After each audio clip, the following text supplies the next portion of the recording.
నిర్గమాకాండ గ్రంథము దేవుని వాక్యం చదవగలిగిన వారు దయచేసి చదివి సహాయం చేయాలని మిమ్మల్ని నేను కోరుతూ ఉన్నాను. నిర్గమాకాండ గ్రంథం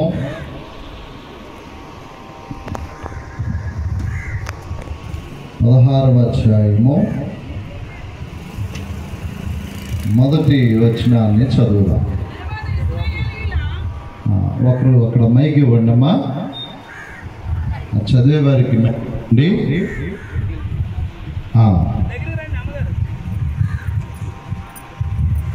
వర్షానికి భయపడి, ఎండకి భయపడి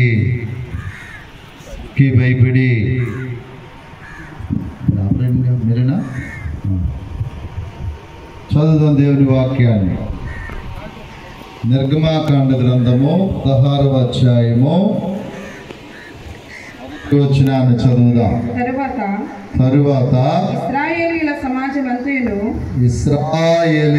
సమాజమంతయును ఏలీము నుండి ప్రయాణమైపోయి వారు ఐగుప్తు దేశములో నుండి బయలుదేరిన 2వ నెల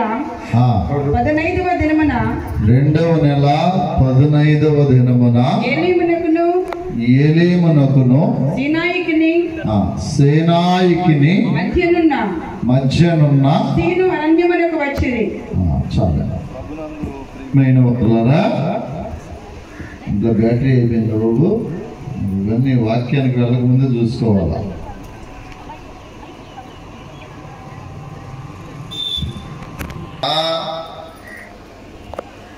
లేఖన భాగాన్ని మనం చూస్తే వ్రాసినటువంటి మాట ఏంటంటే సేనాయి అని వ్రాశారు. చెప్పండి ఏంటంట? మా అందరూ ఒక గంట సేపు మీరు మనస్సులు ఇక్కడ ఉంచితే దేవుడు మిమ్మల్ని దీవిస్తాడు. మీకు ఆరోగ్యం పెరుగుతుంది, ఆయుష్కాలం పెరుగుతుంది, మీకు ధనం పెరుగుతుంది, అన్నీ పెరుగుతాయి. ఓకేనా? రైట్, జాగ్రత్తగా. సేనాయి అనే మాటను రాశారు. బైబిల్ గ్రంథములో ఈ మాటను బైబిల్ పండితులు, బైబిల్ చరిత్రకారులు 3 భాగాలుగా ఈ మాట వ్రాశారు. సేనాయి అనేటువంటి మాట దేవుని వాక్యంలో మనం చూస్తా ఉన్నాం. 2వ మాట హోరేబు అని వ్రాశారు. చెప్పండి ఏంటంట? హోరేబు. మొట్టమొదటి మాట సేనాయి, చూడండి. 2వ మాట హోరేబు. హోరేబు అనగా అర్థం ఏంటంటే ఎడారి అని అర్థం అన్నమాట. హోరేబు అనగా అర్థం ఏంటంటే విషము అని అర్థం. 3వ మాట దేవుని పర్వతము అని రాశారు. నిర్గమాకాండ గ్రంథము 3వ అధ్యాయము 1వ వచనంలో హోరేబు అని రాశారు. సీనాయి 2వది హోరేబు, 3వ మాట దేవుని పర్వతము. బైబిల్ చరిత్రలో ఈ సీనాయి అనేటువంటి ఈ పర్వతం మీదకి దేవుడు దిగివచ్చుట, దేవుని పిల్లలారా, పూర్తిగా సీనాయి యొక్క స్థితి అంతా మారిపోయింది. సీనాయి పర్వతం దేవుని పర్వతముగా మార్చబడింది.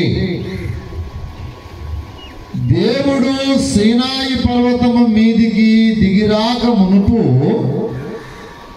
ఈ పర్వతము యొక్క స్థితి ఏంటంటే ప్రభునందు ప్రియమైన వారలారా,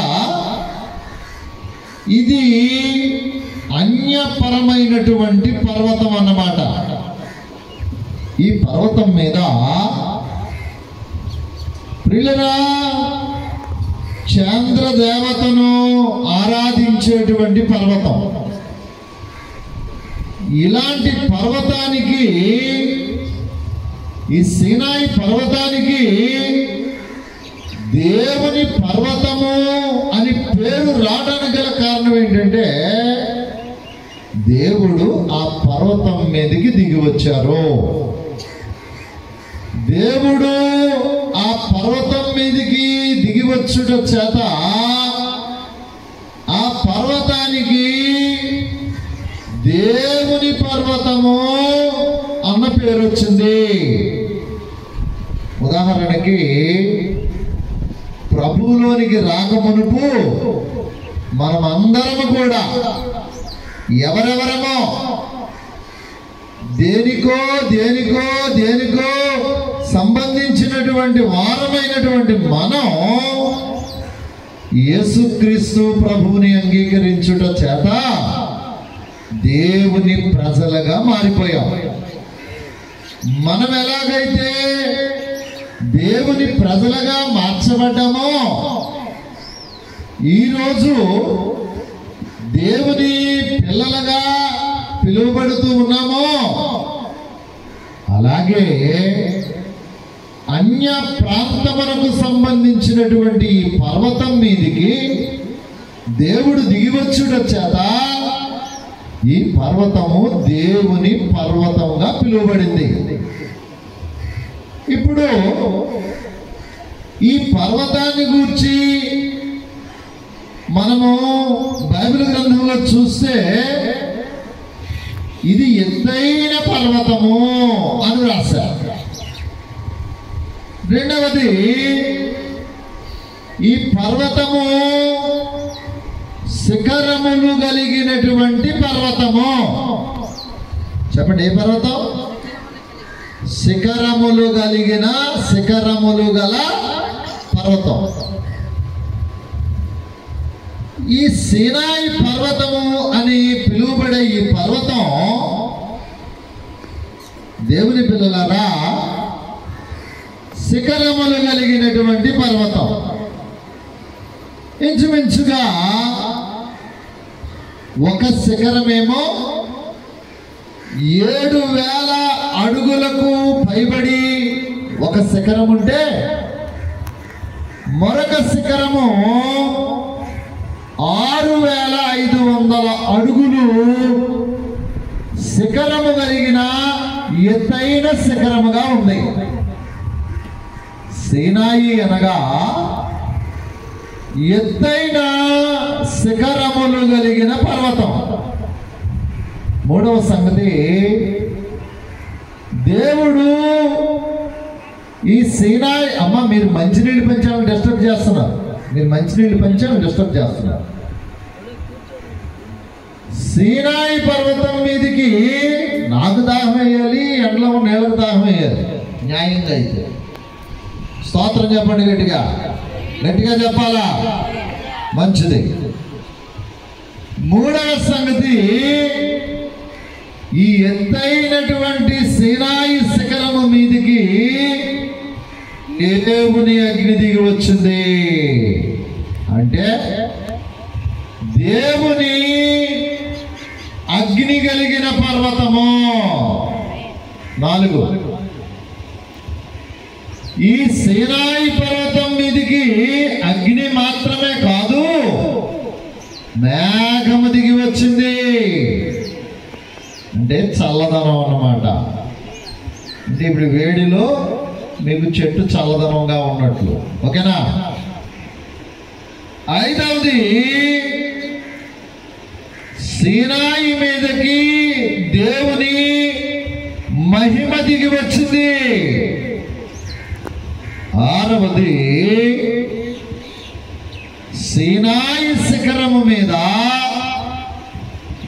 దేవుడు తన ఆజ్ఞలను వ్రాయించాడు, చట్టాలు వ్రాయించాడు. దేవుని పిల్లలారా, ఈ చట్టాలు దేని మీద వ్రాయించాడంటే, అంశంలోనికి వెళదాం, మిమ్మల్ని ట్రాక్లో పెట్టడానికి అన్నమాట ఇదంతా ప్రయత్నం. ఈ చట్టాలు దేని మీద వ్రాయించారు అంటే పలకల మీద వ్రాయించారు. స్తోత్రం చెప్పండి. సీనాయి శిఖరము మీద చెప్పండి, మనకి ఏం కనిపిస్తా ఉన్నాయి? పలకలు కనిపిస్తా ఉన్నాయి. చెప్పండి, ఏం కనిపిస్తా ఉన్నాయి? పలకలు కనిపిస్తా ఉన్నాయి. దేవుడు నాకు ఒక మాట చెప్పాడు, అబ్బాయి అందరూ పలకల కోసమే చెప్తున్నారు, ఇప్పుడు నువ్వు బలపం కోసం చెప్పు అన్నాడు ఆయన. ఏం కావాలంట? ఏమండి, ఇప్పుడు పలకొంది మీ దగ్గర, ఏం కావాలి? ఇప్పుడు బలపం లేకపోతే మీకు పలక పనికొచ్చుద్దా? మాట్లాడలేదు ఎవరు కూడా. చెట్టు కింద ఉన్నాడు. ఏమండి,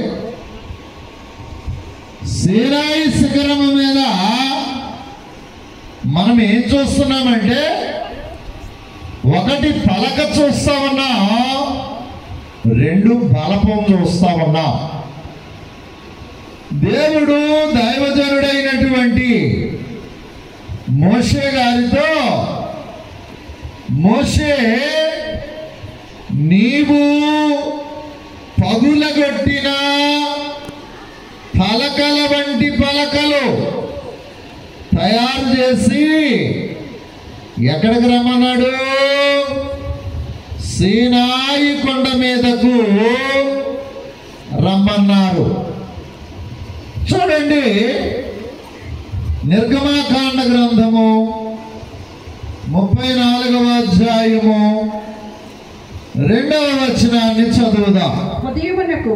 ఉదయమునకు నీవు సిద్ధపడి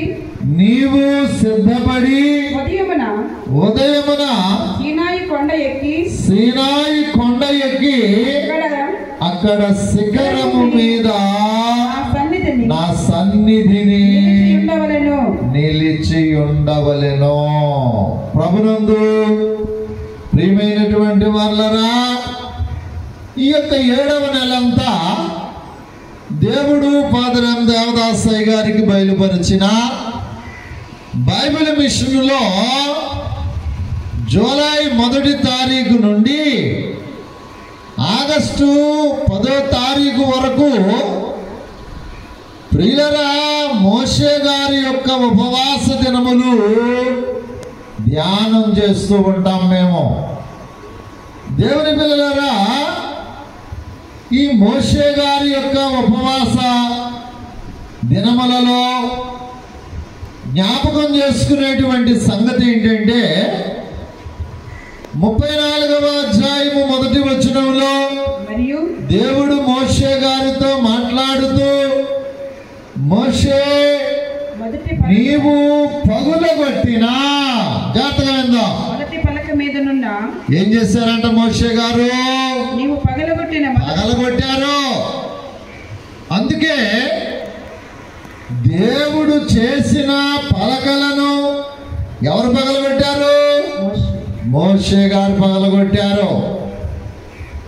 కాబట్టి నీవు పగులగొట్టిన మొదటి పలకల వంటి పలకలు తయారు చేసుకుని సీనాయి కొండ ఎక్కవలెను.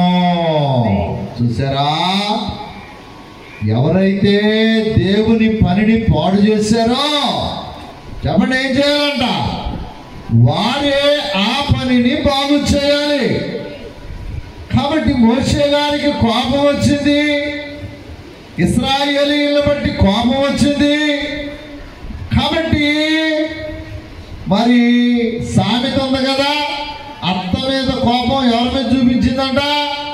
అయ్యో మీకు సామెతలు రావా? ఇచ్చాపురం వరకే దుఃఖ మీద చూపించిందంట. అత్త మీద కోపం కోళ్ళకి, అమ్మ పావన ఎవరి మీద కోపం వచ్చిందంట? అత్త మీద కోపం వచ్చిందంట. అత్త మీద కోపం వస్తే కోడలు కోపం ఎవరి మీద చూపించింది? దుఃఖ మీద చూపించిందంట.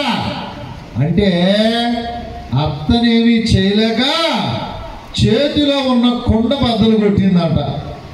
ఇప్పుడు ఇశ్రాయేలీయులు దేవునికి విరోధముగా చేయుచున్న పాపాన్ని బట్టి దైవజనుడైనటువంటి మోషే గారు, సీనాయి శిఖరం ఎక్కిన మోషే గారు ఏం చేశారంటే ఆయన చేతిలో ఉన్న 2 రాతి పలకలు పగలగొట్టారు. కనుక ఇప్పుడు పని ఎవరికి అప్పగించాడు దేవుడు? ఎవరైతే పని పాడు చేశారో, ఎవరైతే దేవుడు చేసిన రాతి పలకలను పగలగొట్టారో, మోషే నీవు పగులగొట్టిన ఆ 2 రాతి పలకలను మరలా నీవే తయారు చేయాలి. ఏమంటే ఎంత బాగుంది, ఎంత బాగుంది పని. మరి మనం కూడా ఒక్కొక్కసారి దేవుని పనికి విరోధంగాను ఏమండి ఆటంకంగాను ఉన్నప్పుడు మన వలన కలిగిన ఆ యొక్క పాడైన పనిని మనమే బాగు చేసుకుంటే ఎంత బాగుంటుంది. కాబట్టి ఇక్కడ మనం ఏం చూస్తున్నామంటే ఆ పగులగొట్టినటువంటి పలకలు, చెప్పండి ఏమైపోయినాయి అంట? పలకలు ఏమైపోయినాయి అంట? పగిలిపోయినవి అన్నమాట. రాతి పలకలు పగిలిపోయినవి అన్నమాట. ఈరోజు మనం ఇక్కడ నుండి ఈ మోక్ష మార్గోపదేశ కోటములకు వచ్చినటువంటి మనం దేవుని పిల్లలారా కొన్ని సంగతులు నేర్చుకొని వెళ్ళాలి. మొట్టమొదటి మాటలో మన అంశములో ఏం చూస్తున్నామంటే పగిలిపోయిన పలకలు. చెప్పండి ఏ పలకలు? పగిలిపోయిన పలకలు. మరొక పలక చూద్దామా? నిర్గమాకాండ గ్రంథము 27వ అధ్యాయము. నిర్గమాకాండ గ్రంథం 27వ అధ్యాయము చూడండి, 8వ వచనాన్ని చదువుదాం. ఇక్కడ నాకేం కనపట్ల ఈ ఎండకి. చదవండి అమ్మా. పలకలతో గుల్లగా దాన్ని చేయవలెను. చాలండి, పలకలని మీకు అర్థమైంది కనుక ముందుకు వెళ్తున్నాను. ప్రత్యక్షపు గుడారములో, జాగ్రత్తగా వింటే ఇంటికి వెళ్ళి చదువుకోండి, అండర్లైన్ చేసుకోండి. 27వ అధ్యాయములో 6వ వచనం నుండి 8వ వచనం వరకు చూస్తే పలకలు అని వ్రాశారు. ఏ పలక? ఏ పలకలు? ప్రత్యక్షపు గుడారములో దేవుడు దైవజనుడైనటువంటి మోషే గారి ద్వారా నిలువబెట్టినటువంటి పలకలు. ఏ పలకలు అంటే చెక్క పలకలు. కూర్చోండి, చెక్క పలకలు. దేవుని పిల్లలారా, ప్రత్యక్షపు గుడారములో ఏమున్నాయంటే చెక్క పలకలు ఉన్నాయి. చెక్కలు చేసి ఆ చెక్కలను నిలువబెట్టి ఆ చెక్కలతో తుమ్మ కర్రతో తుమ్మ చెక్కతో పలకలు చేసి దేవుని పిల్లలారా ప్రత్యక్షపు గుడారములో దేవుడు దైవజనుడైన మోషే గారి ద్వారా ఆ చెక్క పలకలు ఆ ప్రత్యక్షపు గుడారములో నిలువబెట్టారు. చూడండి, మొదటి పలకలు మనం చదువుకున్న మొదటి పలకల దగ్గర ఏం నేర్చుకున్నామంటే దేవుడు తన బలపమనే వ్రేలి కొనతో తన చేవ్రాత తన చేవ్రాలు దేవుని పిల్లలారా వ్రాసిన పలకలు ఏమైపోయినాయి అంటే పగిలిపోయినాయి. ప్రత్యక్షపు గుడారములో ఉన్న మరొక పలక ఏంటి అంటే చెక్క పలక. చెప్పండి ఏం పలక? చెక్క పలక. మొదటి ప్రపంచ యుద్ధంలోనంట, యుద్ధం జరిగినప్పుడు దేవుని పిల్లలారా చెక్కంతా కాలిపోయిందంట. ఇండియా దేశంలో మొదటి ప్రపంచ యుద్ధము జరిగినప్పుడంట చెక్కంతా కాలిపోయి, దేవుని పిల్లలారా, చెక్కకు కరువు వచ్చిందంట. మొదటి ప్రపంచ యుద్ధమును గూర్చి చదివిన వారు, వినిన వారు, తెలిసిన వారు, అవగాహన కలిగిన వారికి మొదటి ప్రపంచ యుద్ధాన్ని గూర్చి అవగాహన కలిగిన వారికి తెలిసినటువంటి సంగతి ఏంటయ్యా అంటే, మొదటి ప్రపంచ యుద్ధములో భారతదేశంలో, ఇండియా దేశంలో ఆ యుద్ధాన్ని బట్టి చెక్కంతా కాలిపోయి చెక్క కరువైపోయిందంట. దేవుని పిల్లలారా, అంటే మొదటి పలకలు పగిలిపోయిన పలకలు. జాగ్రత్తగా విందాం కొంచెం సేపు అయినా. రెండవ మాటలో ప్రత్యక్షపు గుడారములో ఉన్న పలకలు ఒకవేళ అగ్ని చేత ఏం చేయబడవచ్చు అంటే కాలిపోవచ్చు అన్నమాట. దేవుని పిల్లలారా, చెక్క పలకలు కాలిపోవచ్చు. అందుకే బైబిల్ గ్రంథంలో మనం చూస్తా ఉన్నప్పుడు రెండవ మాటలో రెండవ పలక చెక్క పలక, మూడవ సంగతి చూద్దాం. మూడవ సంగతి రాజుల మొదటి గ్రంథము 7వ అధ్యాయము, రాజుల మొదటి గ్రంథం 7వ అధ్యాయము 32 నుండి 36 వరకు చదివితే, చదువుదాం ఒకసారి ఆ మాట. మరియు ప్రక్క పలకల క్రింద, చెప్పండి ఏం పలకలంట? ప్రక్క పలకల మీద 4 చక్రములు కలవు. 4 చక్రములు కలవు. చక్రముల ఇరుసులు స్తంభములతో అదకబడి ఉండేది. రైట్. ఇక్కడ మనం తర్వాత చదువుకోండి. వ్రాసుకునే అలవాటు ఉంటే వ్రాసుకొని తర్వాత చదువుకోండి. మూడవ మాట, స్తంభముల మీద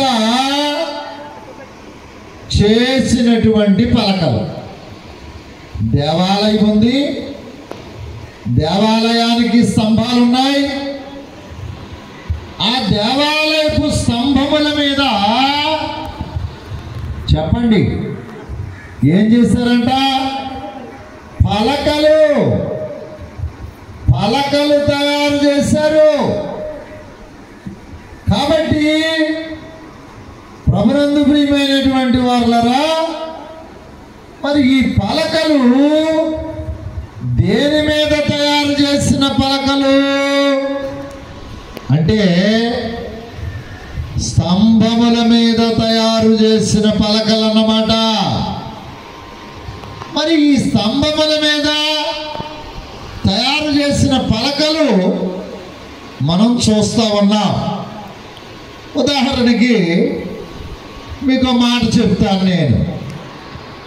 స్తంభముల మీద చెక్కబడినటువంటి పలకలు కొన్ని దేవాలయాల మీద దగ్గరకు మనం వెళితే, కొన్ని టెంపుల్స్కి వెళితే ఆ దేవాలయాల మీద మనం చక్కగా చెక్కినటువంటి రాతి బొమ్మలను మనం చూస్తూ ఉంటాం. చక్కని శిల్పాలు, చక్కని చిత్రకళ బొమ్మలు దేవుని పిల్లలారా మనం చూస్తూ ఉంటాం. ఇప్పుడు రెండవ మాటలో ప్రత్యక్షపు గుడారములో ఉన్న చెక్క పలకలను చూసాం. మూడవది మనం చూస్తే దేవుని యొక్క మందిరములో, దేవాలయములో అంటాడు, జయించు వాణిని నా దేవుని మందిరములో, ఆలయములో స్తంభముగా చేస్తానంటాడు.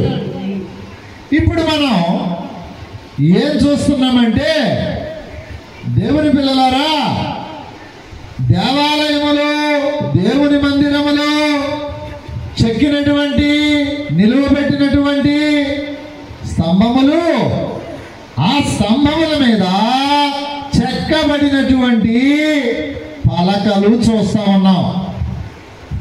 ఇప్పుడు మీకు ముగింపులో చెప్తాను. 4వ పలక చదువుదాం. ఇది ఎన్నో పలక? ఇక్కడే ఉండండి కాసేపు. ఎటో వెళ్ళిపోయింది మనసు అన్నాడంట ఆయన. ఎటు వెళ్ళనివ్వకండి. మా నాన్నగారు అనేవారు, పరిచయం చేశారుగా, అబ్రహామయ్య గారు మనసు కుక్క లాంటిదంట. ఎలాంటిదంట? మాట్లాడట్లా. మనసు ఎలాంటిదంట? సరిగా ఉండదు. పక్క నుంచి ఏదన్నా వాసన తగిలింది అనుకోండి, ఏం చేస్తుంది? అని అరుతుంది అన్నమాట. చాలామంది వాక్యం వినరు, మనసు కూరుగా ఉండదు వాళ్ళకి. దేవుని పిల్లలారా, మరొక పలకను గూర్చి మనం చదువుదాం దేవుని వాక్యంలో. లూకాసు వార్త మొదటి అధ్యాయము. లూకాసు వార్త మొదటి అధ్యాయము 63వ వచనాన్ని చదువుదాం. అతడు వ్రాత పలక తెమ్మని. ఏ పలక? వ్రాత పలక. అతడు వ్రాత పలక తెమ్మని. వాని పేరు యోహాన్ అని రాశాడు. అతడు వ్రాత పలక తెమ్మని వాని పేరు యోహానని వ్రాసెను. అందుకు వారు ఆశ్చర్యపడిరి. ప్రభునందు ప్రియమైనటువంటి వాళ్ళరా, ఇక్కడ మనం ఏం చూస్తున్నాము అంటే మరొక పలకను చూస్తా ఉన్నాం. ఈ పలక చెప్పండి, ఏ పలక అంట? వ్రాత పలక. దేవుని పిల్లలారా, మన పూర్వీకులు అక్షరాభ్యాసం చేసేటప్పుడు చెప్పండి దేంట్లో చేసేవారు? కొంతమంది ఏం చేసేవారు? ఇసుక మీద అక్షరాభ్యాసము చేసి ఇసుక మీద వ్రాసి చదువుకున్నవారు చాలా మంది ఉన్నారు. కొంతమంది ఏం చేస్తారు? ఏమండి, బియ్యం వేసి, పల్లెల్లో బియ్యం వేసి, దేవుని పిల్లలారా, ఆ బియ్యం మీద అక్షరాభ్యాసం చేస్తారన్నమాట. ఇక్కడ మనం ఏం చూస్తున్నామంటే జకరియా గారిని చూస్తా ఉన్నాం. దేవుని పిల్లలారా, జకరియా గారు చెప్పండి ఏం తెమ్మన్నారు? వ్రాత పలక తెమ్మన్నారంట. వ్రాత పలక తెమ్మని ఆ వ్రాత పలక మీద చెప్పండి ఏం రాశారంట? యోహాను అనేటువంటి పేరు రాశారు. ప్రభునందు ప్రియమైనటువంటి వారలారా, కాబట్టి ఆత్మీయ జీవితంలో చెప్పండి ఎక్కడ ప్రారంభమైంది మన అక్షరాభ్యాసము? ఏమండి, మొన్న నేను ఒక పోస్ట్ చూశాను అన్నమాట. ఆ పోస్ట్ ఏం పెట్టారంటే, అక్షరాభ్యాసము నేర్పించింది ఎవరు నీకు? ఏమండి, నేర్పించింది ఎవరు? అమ్మా. ఏమంటే అమ్మేగా స్కూల్ నుంచి తెచ్చి కూర్చోబెట్టి, ఒళ్ళో కూర్చోబెట్టి నాన్న అని రాయాలి అని నేర్పించింది అమ్మేగా. ఇప్పుడు అంటాడు వీడు, మమ్మీ నీకేం తెలియదు, నువ్వు ఊరుకో మమ్మీ. చెప్పండి ఎవరికి తెలియదు అంట. ఒళ్ళో కూర్చోబెట్టుకొని ఏమండి వాడి చేతిలో బలపం పెట్టి వాడు తప్పు రాస్తే కొట్టేసి సరిచేసి మరలా ఆ అక్షరాన్ని సరిగా వ్రాయటం నేర్పించిన తల్లిని చెప్పండి ఏమంటున్నాడు వీడు? మమ్మీ నీకేం తెలియదు, నోరు మూసుకో అంటున్నాడు లేదా? ఆత్మీయ జీవితంలో నీ గురువు, నీ పాదిరి గారు, దేవుని పిల్లలారా, ఈ రోజున క్రైస్తవ సంఘాలు మనం చూస్తూ ఉన్నప్పుడు నీకు పాటలు నేర్పించింది ఎవరు? నీ గురువు, నీ ఆత్మీయ గురువు. ఏమండి, నీకు బైబిల్ చదివేటప్పుడు నీకు బైబిల్లో ఆత్మీయ పాఠాలు, అక్షరాలు అక్షరాభ్యాసం నేర్పించింది ఎవరు? ఇప్పుడు విశ్వాసులు అనుకుంటున్నారు, ఏంటి పాస్టర్ గారు ఇలా చెప్తున్నారు ఏమంటే, అలా కాదు ఇలాగా.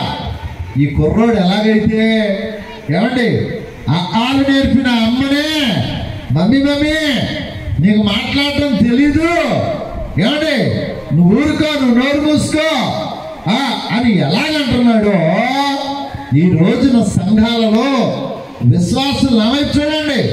విశ్వాసులు ఏమండి గురువుకే పంగనామాలంటారు. విన్నారా మీరు ఎప్పుడన్నా? అమ్మ మీరు ఎవరు మాట్లాడట్లేదు, చాలా మూడిగా ఉన్నారు, మీ పాస్టర్ గారు ఏమన్నా మాట్లాడొద్దని చెప్పారా ఇతర బాధ్యతలతోటి? చాలా సంఘాల్లో ఇవే ఆంక్షన్స్ ఉంటాయన్నమాట. ఏమండి చెప్పండి, నీకు పాట నేర్పించింది ఎవరు? నీ గురువే.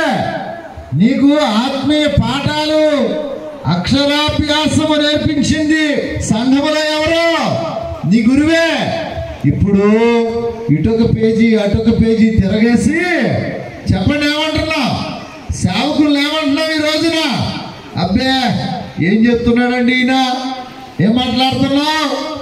యోహాను ఇక్కడ మనం చూస్తే ఎలీసా జకరియా చెప్పండి ఏం తెమ్మన్నాడు? వ్రాత పలక తెమ్మన్నాడు. దేవుని పిల్లలారా, ఈ వ్రాత పలకను గూర్చి ఆ చరిత్రకారులు రాసిన మాట ఏంటంటే, ఈ వ్రాత పలకంట ఆ కాలంలో ముందుగా మనం కొన్ని పలకలు చూసాం కదా, తర్వాత చెప్తాను మీకు నేను. ఇప్పుడు ఈ వ్రాత పలక అనే మాట దగ్గర బైబిల్ పండితులు వ్రాసిన మాట ఏంటంటే, దేవుని పిల్లలారా మైనపు పలకంట. చెప్పండి ఏం పలకంట? మైనంతో తయారు చేసిన పలక. ప్రభునందు ప్రియమైనటువంటి వాళ్ళరా, సీనాయి కొండ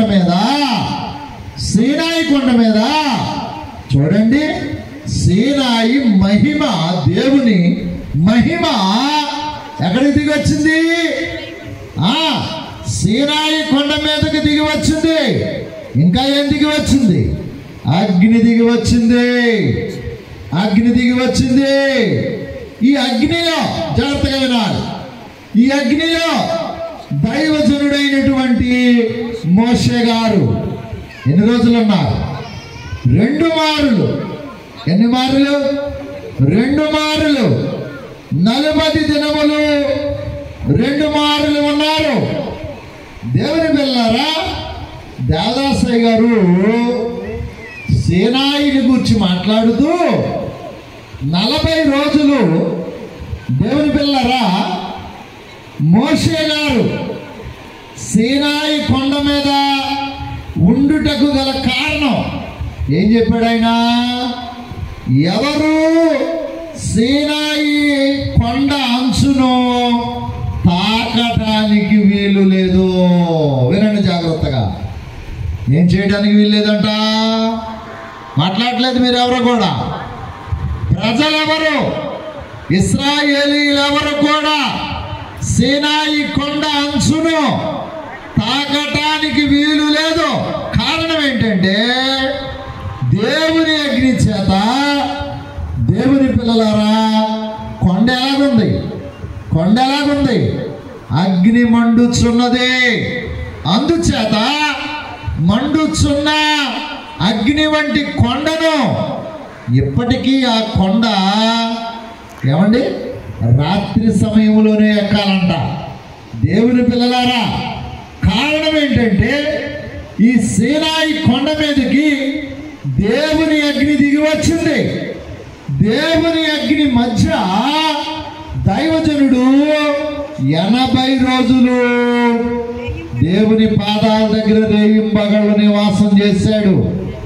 దేవుని అగ్ని మధ్య దైవజనుడు 80 రోజులు ఉన్నప్పటికీ చెప్పండి ఏం కాలేదంట? కాలిపోలేదు. కారణం చదువుదాం దేవుని వాక్యంలో. 68వ కీర్తన 68వ కీర్తన చదువుదాం. 2వ చరణాన్ని చదవండి ఎవరైనా. 68వ కీర్తన 2వ చరణం చదువమ్మా. పొగ చెదరగొట్టబడినట్లు చెదరగొట్టబడినట్లు నీవు వారిని చెదరగొట్టుము. అగ్నికి మైనము కరుగునట్లు. జాగ్రత్తగా వినాలి. అగ్నికి మైనము కరుగునట్లు. భక్తిహీనులు ఎవరంట? భక్తిహీనులు దేవుని సన్నిధికి కరిగి నశించుదురుగా. చూసారా? అగ్నికి మైనము కరిగినట్లు భక్తిహీనులు దేవుని సన్నిధిని కరిగి చెప్పడమేపోతారంట. మోషే గారు 40 రోజులు 2 మారులు సీనాయి కొండ మీద ఉన్నప్పటికీ దేవుని పిల్లలారా చెప్పండి, ఏం కాలేదు? కాలిపోలేదన్నమాట. దాదాసాయి గారు ఇక్కడ అన్నారంట, మోషే గారిలో నిస్సుమంతైన అణువంతైన ఇసుక రేణువంతైన పాపపు తలంపు ఉంటే దేవుని పిల్లలారా చెప్పండి, మోషే గారు ఏమైపోదురంట? కాలిపోదురు అన్నారు. దేవుని పిల్లలారా, దేవుని సన్నిధిని చెప్పండి, ఎవరు కాలిపోతారు? మాట్లాడాలి మీరు. భక్తిహీనులు కాలిపోతారు. ఉదాహరణకి నిర్గమాకాండం ప్రారంభంలో మనం ఏం చూస్తా ఉన్నాం? పొద మండుచుండెను గాని ఏల కాలిపోలేదు. అబ్బా, ఏంటంట? పొద మండుచుండెను గాని ఏల కాలిపోలేదు. అందుకే నేను అంటాను, ప్రపంచంలో 7 వింతలు కాదురా నాయనా. బైబిల్ గ్రంథం చదువుతా ఉంటే దేవుని నోట నుండి వెలువడే ప్రతి మాట కూడా ఒక వండరే అని నేను మీకు తెలియజేస్తా ఉన్నాను. ఇప్పుడు మోషే గారు పొద దగ్గరకు వచ్చిన మోషే గారు పొద మండుచుండెను గాని ఏం కాలేదట.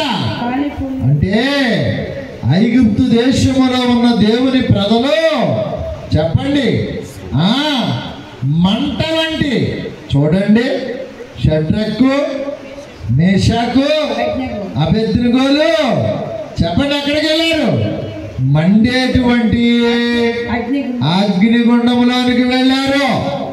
దేవుని పిల్లలారా, రాజుకి కొంచెం కోపం పెరిగింది.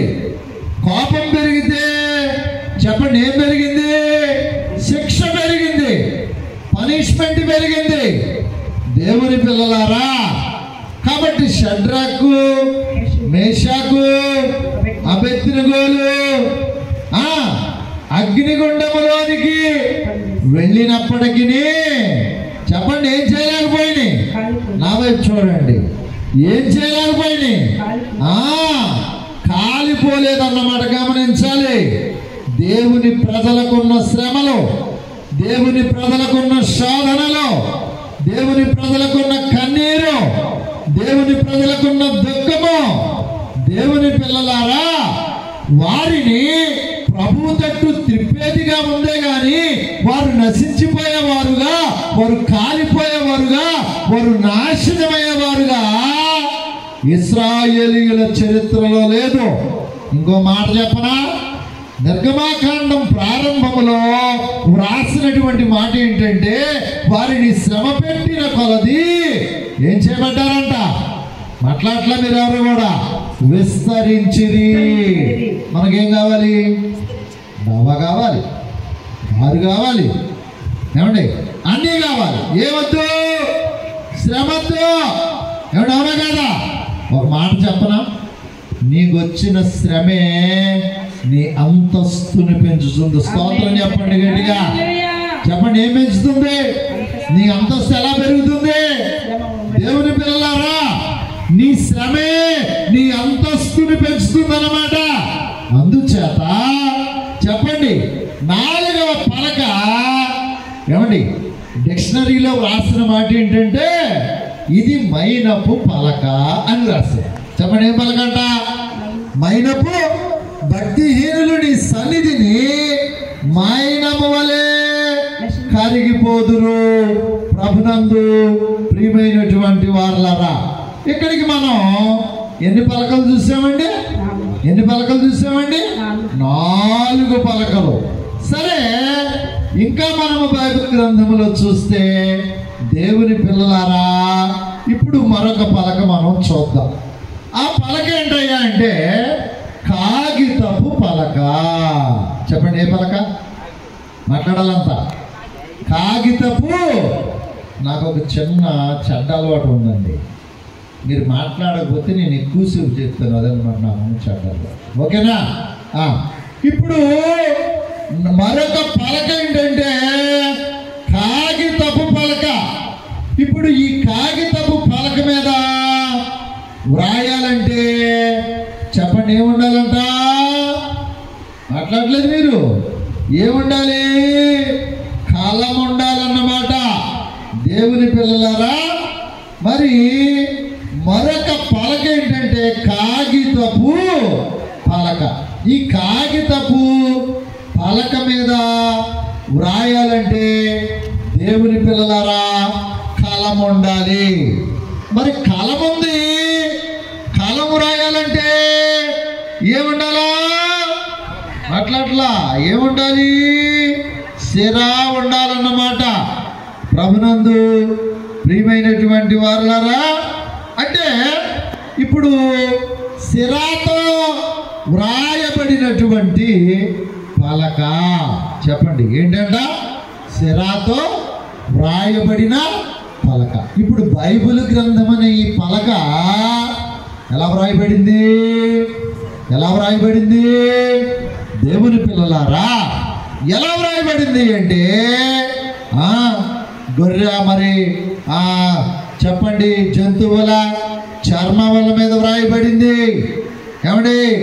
మట్టి అడుసుల మీద వ్రాయబడింది. దేవుని పిల్లలారా, చెట్ల మీద వ్రాయబడింది. ఇలా చెప్పుకుంటూ పోతే రాళ్ళ మీద వ్రాయబడింది. మొన్న కొంతమంది శాస్త్రజ్ఞులు యెరూషలేములో పరిశోధన చేసినప్పుడు అంట, అక్కడ ఒక వ్రాత కనపడిందంట వాళ్ళకి. దేవుని పిల్లలారా, ఆ వ్రాత క్రీస్తు పూర్వము, క్రీస్తు మరి భూమి మీద ఉన్న దినాలలో దేవుని పిల్లలారా వ్రాసినటువంటి 2000 సంవత్సరముల క్రిందట వ్రాసినటువంటి వ్రాత అని వారు గుర్తించారంట కొంతమంది శాస్త్రజ్ఞులు. బైబిల్ గ్రంథాన్ని దేవుడు చర్మముల మీద, మట్టి అడుసుల మీద, కొండ పెంకుల మీద, రాళ్ల మీద, వస్త్రముల మీద, దేవుని పిల్లలారా మన కాలం వచ్చేసరికి జాన్ గుటెన్బర్గ్ అనేటువంటి దైవజనుడు దేవుని పిల్లలారా పేపర్ మీద వ్రాసారంట. అందుకే మన దేశం వచ్చి, భారతదేశం వచ్చి, కలకట్టా పట్టణం వచ్చి దేవుని పిల్లలారా దైవజనుడు డాక్టర్ విలియం కేరీ గారు 40 భాషలు నేర్చుకుని 20 భాషలలో సంపూర్ణ బైబిల్ గ్రంథాన్ని ముద్రించి 40 భాషలలో క్రొత్త నిబంధన గ్రంథాన్ని ముద్రిస్తే దేవుని పిల్లలారా ఒక దినాన ఆయన ప్రెస్ అంతా కాలిపోతే దైవజనుడు నిరుత్సాహపడకుండా మరలా చెప్పండి ఈ పేపర్ మీద బైబిల్ గ్రంథాన్ని అచ్చు ఒత్తించడానికి దేవుని పిల్లలారా 20 భాషలలో సంపూర్ణమైనటువంటి బైబిల్, 40 భాషలలో క్రొత్త నిబంధన ముద్రించి ఈరోజు భారతదేశంలో దేవుని ప్రజలమైన మనం, దేవుని పిల్లలమైన మనం యథేచ్ఛగా బైబిల్ గ్రంథాన్ని చదువుకోవడానికి గొప్ప కారకుడు ఎవరు అంటే డాక్టర్ విలియం కేరీ గారు. దేవునికి మహిమ కలుగును గాక. 8 రాశారు, పేపర్ మీద రాశారు. అంటే ఇది ఏ పలక అని చెప్పాలి మనం? పేపర్ మీద వ్రాసిన పేపర్ పలక అని చెప్పాలి మనం. ఏంటండి? పేపర్ పలక. దేవుని పిల్లలారా, అంత మాత్రమే కాకుండా మీకు తెలియజేసిన మాటలో దేవుని పిల్లలారా, మరి ఆది అపోస్తులు వారు ఏం చేశారంటే, ప్రభునందు ప్రియమైన వారలారా, మరి వారు రాళ్ళనే రాతి పలకలను మాత్రమే కాదు, బైబిల్ చరిత్ర మనం చూస్తే కేవలం రాతి పలకలు మాత్రమే కాదు, చెప్పండి, ఇంకా మనం చూస్తే ఆది అపోస్తులు వారు దేని మీద దేవుని వాక్యాన్ని వ్రాసారంటే, ప్రభునందు ప్రియమైన వారలారా, రాళ్ల మీద వ్రాసారంట, బండల మీద వ్రాసారంట.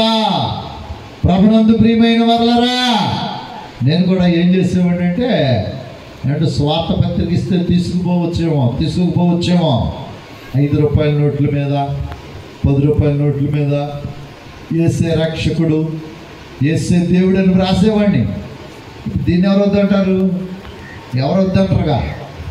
దేవుని పిల్లలారా, కాబట్టి ఆది అపోస్తుల యొక్క పరిచర్యలో వారు ఏం చేశారంటే, ప్రభునందు ప్రియమైనటువంటి వారలారా, రాళ్ల మీద వ్రాసారు, బండల మీద వ్రాసారు.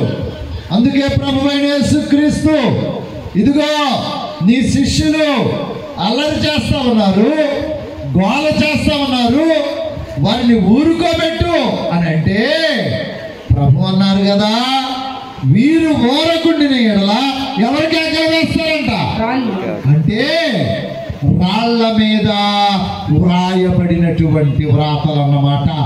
ప్రభునందు ప్రియమైన వారలారా, ఈ రోజున ప్రపంచంలో ఉన్న శాస్త్రజ్ఞులు ఆయా వ్రాతలు చూసి, ఇది క్రీస్తు కాలములో వ్రాసినటువంటి వ్రాత, ఇది ఆది అపోస్తులు వ్రాసినటువంటి వ్రాత అని వారు గుర్తుపడుతూ ఉన్నారు. ఈ రోజున బైబిల్ గ్రంథములో ఉన్న దేవుని వాక్య వాగ్దానాలు, ఆనాడు వ్రాసిన వ్రాతను వారు గుర్తుపడతా ఉన్నారు. ఇప్పుడు మనం దేవుని పిల్లలారా, ఒక్కసారి వెనక్కి వెళ్ళి మరలా ముందుకు వద్దాం. ఇప్పుడు మనం మన ధ్యాన పాఠములో మొట్టమొదటిగా ఏం చూస్తామంటే, రాతి పలకలు. జాగ్రత్తగా వినాలి. రాతి పలకలు. మోషే గారు రాతి పలకలు పగలగొట్టారు, ఓకేనా? రెండవ పలక చెక్క పలక. ఒకవేళ అగ్ని వస్తే, ఆ గుడారం మీదకి అగ్ని వస్తే, ఈ గుడారములో ఉన్న పలకలు కావచ్చు, మరొక పలకలు కావచ్చు, కాలిపోతాయి. మొదటి పలకలు పగిలిపోయినట్లుగా ప్రత్యక్షపు గుడారములో ఉన్న చెక్క పలకలు కాలిపోవచ్చు. మూడవ మాట ఏం చెప్పానంటే, జాగ్రత్తగా వినండి, దేవుని మందిరములో నిలువబెట్టిన స్తంభములు పడిపోవచ్చు. సంసోను గారు చెప్పండి, ఏం చేశాడు ఆయన? తనకున్నటువంటి శారీర దారుఢ్యాన్ని బట్టి దేవుని పిల్లలారా, ఆ స్తంభములను పడగొట్టాడా లేదా? సంసోను గారిని గురించి చరిత్రలో చూస్తే ఆయన ఎంత బలాఢ్యుడో. ఏమంటే ఇక్కడ వెయిట్ లిఫ్టింగ్ చేసిన వారు ఉన్నారా విశ్వాసుల్లో? ఆయన ఉన్నారా? సంసోను గారంట ఎంత బలాఢ్యుడో చెప్తున్నాను వినండి. ఆయన ఫిలిష్తీయుల రాజనగర్ దగ్గరికి వెళ్ళి, గేటు దగ్గరికి వెళ్ళి, ఆ 2 గేట్లు ఓడబీకి, ఆ గేటు ఓడబీకి 2 టన్నులు బరువైనటువంటి ఆ గేటు ఓడబీకి 2 కిలోమీటర్లు పరిగెట్టారంట. దేవునికి స్తోత్రం చెప్పండి. ఎంత బలాఢ్యుడు!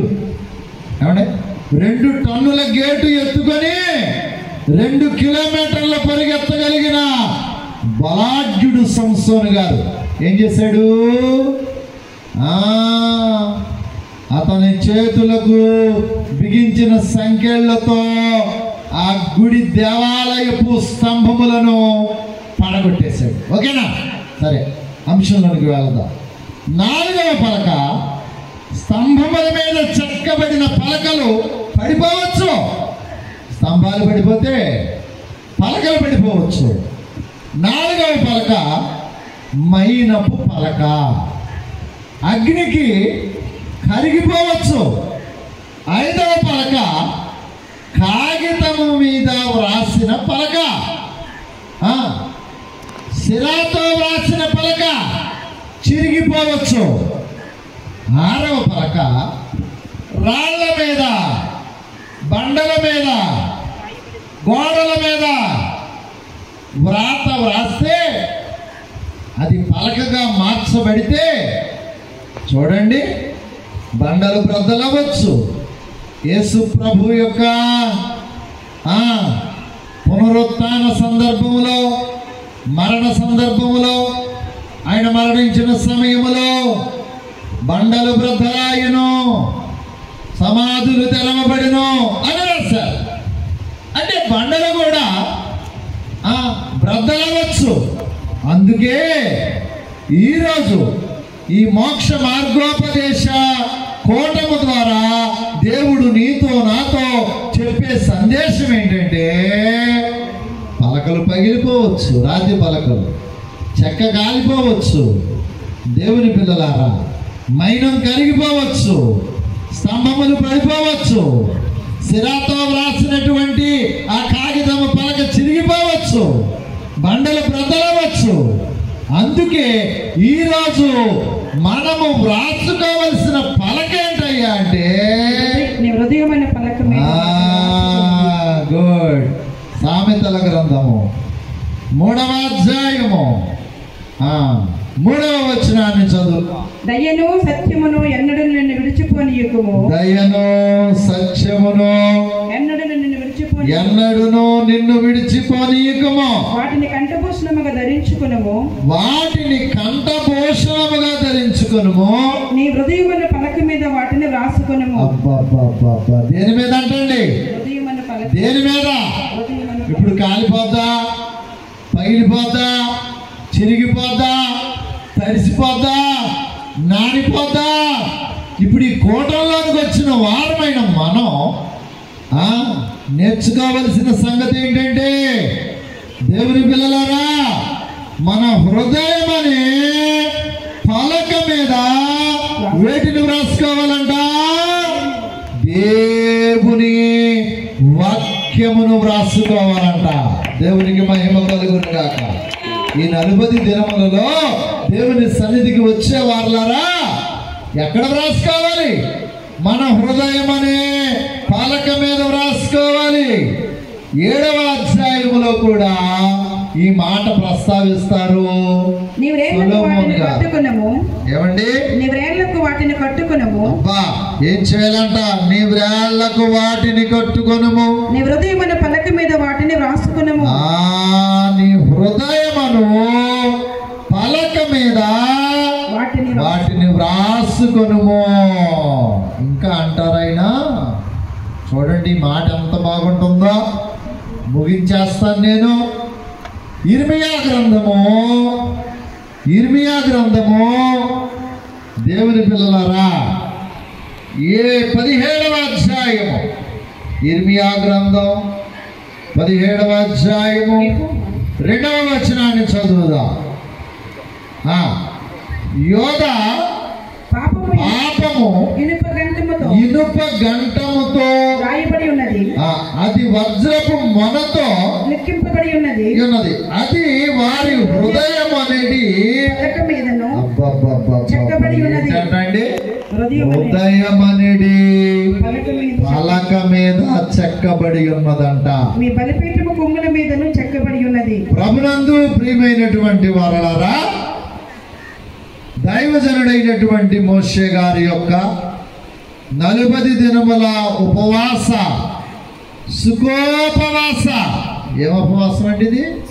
కష్టపడేది కాదు. మొహం అంతా ఇట్లా పెట్టుకొని కొంతమంది కనపడాలని, అడగాలని, అమ్మా ఇలా ఉన్నామంటే నేను ఉపవాసం అంటే ఈవిడి చెప్పాలని అనమాట. ఏమన్నా అవునా కదా? ఇది అలా కష్టపడే ఉపవాసం కాదు, సుఖోపవాసము. ఈ సుఖోపవాస దినములలో వాక్యం నేర్చుకుంటున్న వాళ్ళరా, వాక్యం వింటున్న వాళ్ళరా, మన హృదయం అనేది పలక మీద దేవుని వాక్యం అనేటువంటి చేవ్రాతను లిఖించుకున్నప్పుడు దేవుని పిల్లలారా చెప్పండి ఏమవుదంట? రాతి పలకల వలె పగిలిపోదు. పూర్తి చేయండి. రాతి పలకల వలె పగిలిపోదు, కాగితం పలక వలె చిరిగిపోదు, మైనం పలక వలె కరిగిపోదు, స్తంభముల మీద చెక్క మీద చెక్కిన పలక వలె కాలిపోదు, స్తంభముల మీద చెక్కబడిన పలకల వలె పడిపోదు. దేవుని పిల్లలారా, బండ మీద వ్రాసిన పలక వలె బద్దలవదు. దేని మీద వ్రాసుకుంటే? హృదయం అనేది పలక మీద నీవు దేవుని వాక్యమును వ్రాసుకోగలిగితే, దేవుని పిల్లలారా, అది ఎవరు పగలగొట్టలేరు, అది ఎవరు కాల్చలేరు, అది ఎవరు చింపలేరు, అది ఎవరు చెరపలేరు, అది ఎవరు కాల్చలేరు. అందుకే ఈరోజు వాక్యం వింటున్న వాళ్ళరా, దేవుని వాక్యమును మీ హృదయం అనే పలక మీద వ్రాసుకోండి. హృదయంలోనికి వెళ్ళనివ్వండి, హృదయంలోనికి వెళ్ళనివ్వండి. ఇటు విని ఇటు విడిచిపెట్టకండి. అందుకే ముగింపులో కొన్ని మాటలు చెప్పి ముగిస్తాను. దేవుని పిల్లలారా, అందుకే దేవుడు మోషే గారితో మాట్లాడుతూ, మోషే మోషే నీవు పగులుగొట్టిన పలకలు. చెప్పండి, ఎవరు పగలగొట్టారు? మాట్లాడితే ముగిస్తాను. ఎవరు పగలగొట్టారు? ఆయనే పగలగొట్టాడు. కాబట్టి నీవు పగలగొట్టిన పలకలు ఎవరు తయారు చేయాలా? మాట్లాడాలి, నీవే తయారు చేయాలి. ఇప్పుడు ఒక మాట చెప్తాను మీకు నేను. మోషే తయారు చేసిన పలకలతో ముగిస్తున్నా. మోషే తయారు చేసిన పలకలతో మోషే తన పలకలను తీసుకొని కొండెక్కాడు. ఓకేనా? అయ్యి నా వైపు చూడండి అయ్యా, ఒక్క వైపు చూస్తారు ఏంటండి? ఎంత మనిషిని 6 అడుగుల మనిషిని ఇక్కడ ఉంటే ఏమండి? వినండి, ఇప్పుడు చూడలేదా కుక్కలు మీరు సొల్లలో? పలకలు మోసేవి. ఎవరవి పలకలు? బాలపం ఎవరిది? మాట్లాడట్లా. బాలపం దేవునిది, చేవ్రాత ఎవరిది? పలక ఎవరిది? పలక మోసేది. బలపం దేవునిది. పలక బలపం. బాగుంది కదా? టైమింగ్ బాగుంది కదా? Okay, right. 2 చూడండి, పరమగీత గ్రంథము ఒక మాట చదివి ముగిస్తాను. పరమగీత గ్రంథము 8వ అధ్యాయము. పరమగీత గ్రంథం 8వ అధ్యాయము 6వ వచనం చదువుదాం. పరమగీత గ్రంథం 8:6. ప్రేమ మరణమంత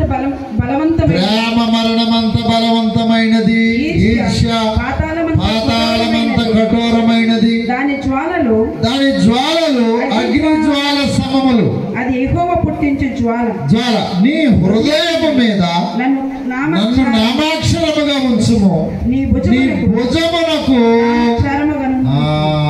ఇప్పుడు దేవుడు చెప్పిన మాట ఏంటంటే, మీ హృదయం అనే పలక మీద వ్రాసుకోండి అన్నాడు దేవుడు. హృదయము సంఘానిది, భారము దేవునిది. భుజం ఎవరిది? దేవునిది. సిలువ ఎత్తుకున్నారు, ఆయన ఎత్తుకున్నారు. సంఘం అనే మాట ఏంటంటే, పెళ్లి కుమార్తె అనే మాట ఏంటంటే, నీ భుజమునకు నన్ను నామాక్షరముగా ఉంచుము. దేవుని పిల్లలారా, పలక మోషే గారిది, బలపం దేవునిది. పలక మోషే గారిది, వ్రాత దేవునిది. హృదయం మోషే గారిది, భుజము దేవునిది. మరొక మాట చెప్తాను నేను.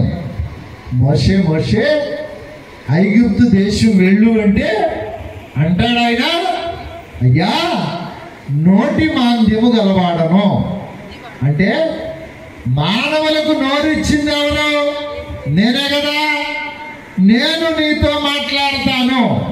గమనించాలి, నోరేమో మోసేది, మాటేమో దేవుంది. ఇప్పుడు నోరెవరిది? నోరెవరిది? ఇమ్మానుయేలుదండి, మోసేది కాదు.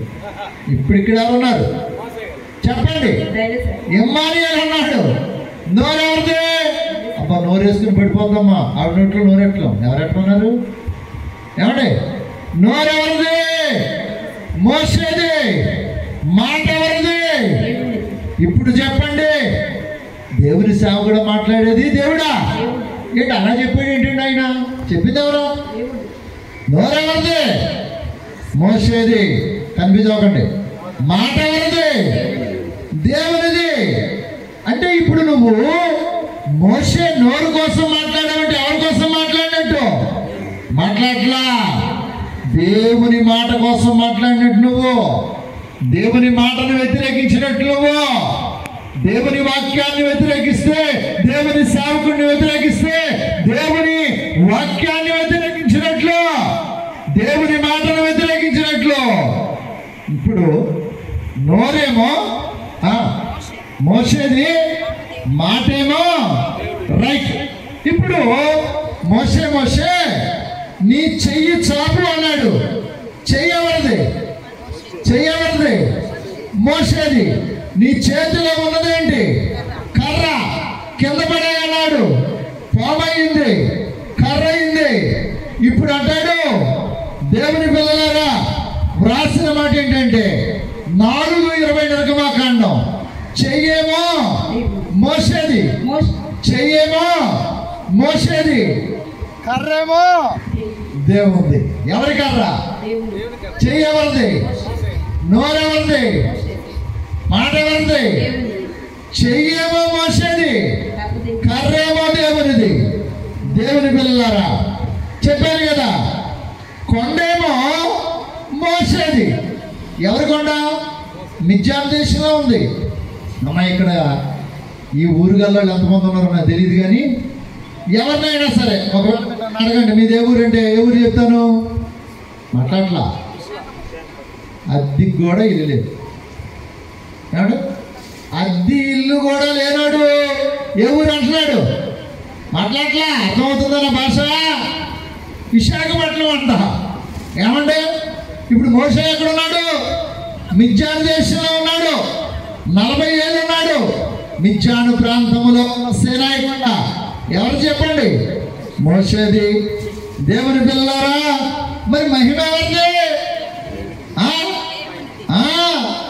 ఈ సేనాయి కొండ మీదకి చెప్పండి ఎందుకు వచ్చింది? దేవుని మహిమ. ప్రజలు దేవుని పిల్లలారా అయిపోయిందా? దేవుని పిల్లలారా ప్రజలేమో దేవుని వారు. నిర్గమాకాండం 3:7 ఐగుప్తులో ఉన్న నా ప్రజలు. ఎవరి ప్రజలంట? ఒక మాట చెప్పనా? దేవుని మాట నువ్వు నేను వింటే దేవుడు మన కోసం ఏం చెప్తాడో చెప్పనా? నా ప్రజలు అంటాడు. మీరు 32 నిర్గమాకాండం 7వ వచనం చదువుకుంటే మోసే నీ ప్రజలు అంటున్నాడు. ఎవరి ప్రజలు? 3వ అధ్యాయంలో ఎవరి ప్రజలు? 32వ అధ్యాయంలో ఎవరి ప్రజలు? నీ ప్రజలు. అబ్బా ఇక్కడ కూర్చున్న మనం గమనించవలసిన సంగతి ఏంటో చెప్పనా? దేవుని మాట నీవు వినగలిగితే దేవుడు నిన్ను నా ప్రజ అని పిలుస్తాడు. లేకపోతే నువ్వు ఏ సంఘానికి వెళ్తున్నావో ఆ సంఘానికి మాత్రమే ప్రజగా ఉంటావు. ముగిస్తున్నాను. ప్రజలేమో దేవుని వారు. నాయకత్వం ఎవరిది? మోసేది. అబ్బాయి ఎంత ఆశ్చర్యంగా ఉందండి. పలకలేమో ఓకేనా?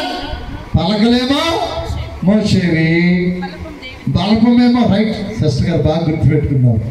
దేవునికి స్తోత్రం చెప్పండి.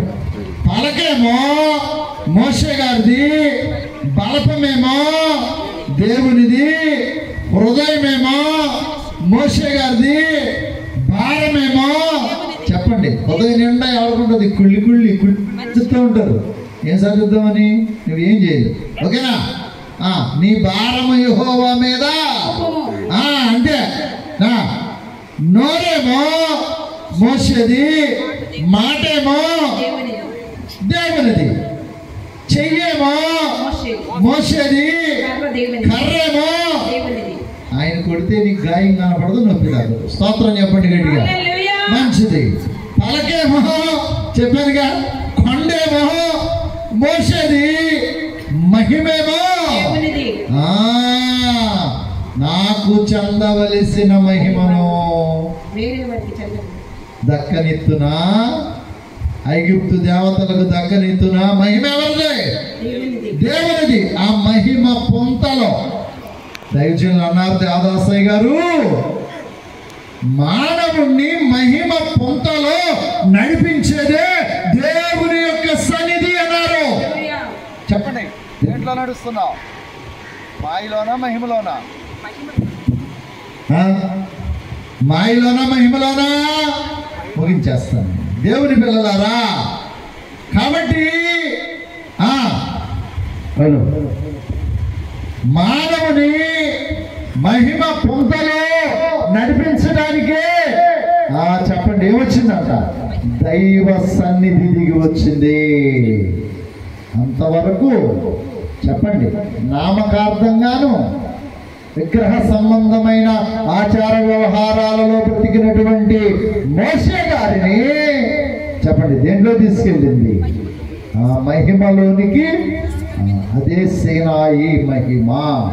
అందుకే ఈ నెలంతా మరి దేవుడు బయలుపరిచిన బైబిల్ మిషను ప్రెసిడెంట్ అయ్య గారు, దేవుని పిల్లరా reverend doctor J Samuel Kiran బాబాయ్ గారు సీనాయి సన్నిధి సాధన శిబిరములు అని ఏర్పాటు చేసి ఏమండి మొట్టమొదటిగా మిషన్ పక్షంగా మొట్టమొదటిగా ఈ నెల 9వ తారీఖున ఆరిలోవ సంఘములో సన్నిధి శిబిరం చేయడానికి ప్రభు కృప చూపించారు. సంఘముతో దేవుని పిల్లారా 9వ తారీఖు రాత్రి మరి ఆరిలోవ సంఘములో సేనాయి సన్నిధి శిబిరము చేయడం జరిగింది. మరి ఆ సంఘమంతా తెల్లని వస్త్రాలతో రావటం, ప్రభువును స్తుతించటం దేవుని పిల్లలారా జరిగిందని మీకు నేను తెలియచేస్తా ఉన్నా. కాబట్టి ఈ 40 దినములలో మోషే గారు ఎలాగైతే కొండెక్కారో దేవుని పిల్లలారా అలాగే మన భక్తి కూడా మన విశ్వాసం కూడా దైవజనులు అన్నట్లుగా కొండెక్కాలన్నమాట. సామాన్యమైనటువంటి మోషే గారు, మోషే నీ 2 చెప్పులు విడువు. ఒక చెప్పు ఐగుప్తు దేశం యొక్క 40 సంవత్సరముల అనుభవం అయితే, 2వ చెప్పు మిద్యాను దేశం యొక్క విగ్రహ సంబంధమైనటువంటి జీవితం. ఈ 2 చెప్పులు విడిచిపెట్టి చెప్పండి ఆ దేవుని సన్నిధికి వచ్చాడు, దేవుని కొండెక్కాడు, దేవుని ముఖమును చూచాడు. దేవుని పిల్లలారా వారు దేవుని ముఖమును చూచి అన్నపానమును పుచ్చుకున్నట్లుగా ఈ వాక్య కూటం తర్వాత మనకు కూడా అన్నపానాలు ఉన్నాయి కనుక ప్రభునందు ప్రియమైనటువంటి వారలారా, కాబట్టి అలాంటి మోషే గారి వంటి దైవ సాన్నిధ్యం అనే అనుభవంలోనికి దేవుడు మనల్ని తీసుకురావాలని మరి దేవుని సేవకులు ఎవరి అబ్రహామయ్య గారు ప్రతి సంవత్సరం ఈ ప్రాంతంలో, ఈ సుర్లా ప్రాంతంలో మరి ఎంతో ఖర్చు వ్యయ ప్రయాసాలు కోర్చి మరి సభలను ఏర్పాటు చేస్తూ ఉన్నారు కనుక మరి ఇట్టి సభల ద్వారా మనము కూడా దైవ సన్నిధి అనుభవాన్ని కలిగిన వారమై మరి ఆ దైవ సాన్నిధ్యములో మోషే గారి వలె మరి ఆ సేనాయి మహిమ అనుభవాన్ని సంపాదించుకునే కృప దేవుడు మనలకు దయచేయను గాక. ఈ కొద్ది మాటలు దేవుడు దీవించును గాక. మరి నాకు ఈ శ్రేష్టమైనటువంటి అవకాశాన్ని కలిగించినటువంటి మొట్టమొదటిగా దేవాది దేవునికి, అలాగే మా ప్రియమిత్రులు మరి మా స్నేహితులు ఈ అబ్రహామయ్య గారికి, స్థానిక సంఘ సేవకులకి నా మన్నాతో తెలియజేస్తా ఉన్నాను. అలాగే వేదిక మీద ఉన్న దైవజనులకు, అలాగే మరి ఆ వేదిక ముందు ఉన్నటువంటి దేవుని సేవకులకు నా వందన మరణాతలు. అమ్మగారికి మరణాత, సంఘమందరికి మరణాత. మహాపరిశుద్ధుడైన మా తండ్రి, ప్రేమగల ప్రభువా, దయగల దేవా, నైనా మీకు వందనాలు, స్తోత్రాలైనా అందించిన కొద్ది మాటలు నాలో మాలో ఫలింపజేసి మీ మహిమ కొరకు సేనాయి సన్నిధి శిఖర అనుభవాన్ని ప్రభు కూడి వచ్చిన ప్రతి ఒక్క బిడ్డకు దయచేసి మహిమనందమని యేసుక్రీస్తు వారి నామంలో ప్రార్థించి బ్రతిమలాడి వేడుకొనుచున్నాను మా పరమ తండ్రి, ఆమేన్. మీ అందరికీ మరణాలు. మధురమైన వాక్యాన్ని మన హృదయంలో భద్రపరుచుకున్నామని మరి మంచి వర్తమానికులు ఇమ్మానుయేల్ గారు, మరి వారి సంఘం కూడా విస్తారమైన పెద్ద సంఘము. వారు కొన్ని వేల మందితో మరి సభలు చేస్తారు. కొన్ని వేల మంది వారి సంఘాల్లో ఉన్నారు. మరి ఈ యొక్క వర్ష ప్రాంతంలో వచ్చి మరి భయంకరమైన ఎండైనా ఎండలో ఎంత ఓపికతో మరి చక్కనైన వర్తమానము, మరి సీనాయి పర్వతం మీద అగ్ని దిగినట్లుగా ఈరోజు మన టెంట్లో కూడా ఏం దిగిందంట? ఏమైనా అగ్ని దిగింది. భక్తులు ఉన్నారు, భక్తికి ఏమయ్యారంట? పారిపోయారు. ఏమంటారు? మరి ఈరోజు మరి సీనాయి శిఖరాగ్ర పండగ, మరి అగ్ని ఈరోజు మనం అనుభవించాం వాక్యము ద్వారా. మరి పలకలు వ్రాత గురించి చక్కగా మరి తన యొక్క అనుభవాన్ని బట్టి, పండితురాలు చక్కనైన అనుభవాన్ని బట్టి మంచి వర్తమానం అందించిన దైవజనులు ఇమ్మానుయేల్ గారికి మద్దతు అండి.